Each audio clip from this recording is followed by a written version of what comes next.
बिस्मिल्लाहिर्रहमानिर्रहीम। अस्सलाम वालेकुम नाज़रीन, मैं हकीम मोहम्मद शहबाज़ हूँ। आप यूट्यूब चैनल देख रहे हैं।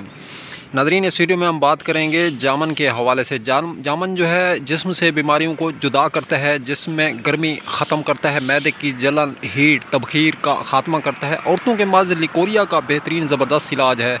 मर्दों में जरियान को ख़त्म करता है। पेट की जलन, कब्ज़, तेज़ाबियत, अल्सर में जो है काफ़ी ये कंट्रोल आवर दवा के तौर पे काम करता है। ब्लड लो रहता है या ब्लड हाई रहता है तो ये ब्लड के मर्ज़ को नॉर्मल करता है। मुसफ़ी खून है, चेहरे पे कील हैं, छाइयाँ हैं, दाने हैं, दाग हैं, धब्बे हैं, इनका ज़बरदस्त भरपूर इलाज है। जिस्म से खुश्की को दफ़ा करता है।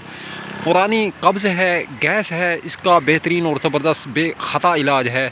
नाज़रीन, अब तक के लिए इतना ही। तब तक के लिए अपना भी ख्याल रखें और इस फेसबुक पेज और यूट्यूब चैनल का भी दोस्तों हम मिले किसी भी नए वीडियो के साथ। खुदा हाफिज़।